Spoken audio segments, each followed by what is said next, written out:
En fait, je pense qu'on s'est tous posé la question en préparant l'émission et en allant voir Mission Impossible de se dire est-ce qu'on y va pour l'histoire ou est-ce qu'on y va pour le spectacle? Ou est-ce qu'on y va pour les deux? Et après, chacun est libre de voir s'il s'est trouvé satisfait par rapport à l'histoire, par rapport au spectacle ou par rapport aux deux. Moi, je me faisais la réflexion après le film en comparant avec une autre grande saga d'espionnage qui est James Bond. Je faisais le comparatif, c'est mon opinion, que là où les derniers James Bond sont passés vers quelque chose d'un petit peu plus psychologique, d'un petit peu plus intimiste, entre guillemets, d'un petit peu plus personnel vis-à-vis du Mmh. personnage de James Bond, Bah, qui n'est c'est pas forcément une mauvaise c'est chose. complètement ça. Voilà.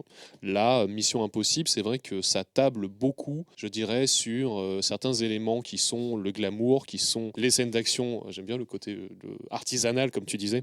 Je suis totalement d'accord avec toi, je me faisais la même réflexion, les espèces de courbes inversées, où en effet Mission Impossible, le premier, il était très sombre, très psychologique, et petit à petit, on a glissé vers quelque chose de plus grand spectacle. Et encore, hein, parce que jusqu'au 3, même le 3, je trouve, moi le 3, je trouve c'est un des plus, on va dire, un des plus ardus Mm, avec, mm. avec le Ouais. personnage d'Ethan. Ouais. Et ouais, ouais. Et Plutôt à après, ça partir du descend. 4, ouais. À partir Ouais. du 4, À partir 5, du 4, ouais. ouais, qu'on est dans quelque chose de plus, on va dire, grand public. Et c'est pour ça j'avais lu dans les premiers articles sur la sortie du dernier Mission Impossible le côté polarisation. C'est-à-dire qu'il y a vraiment des avis très tranchés sur ce film entre ceux qui ont vraiment détesté l'expérience, ceux qui ont adoré l'expérience et un peu du milieu.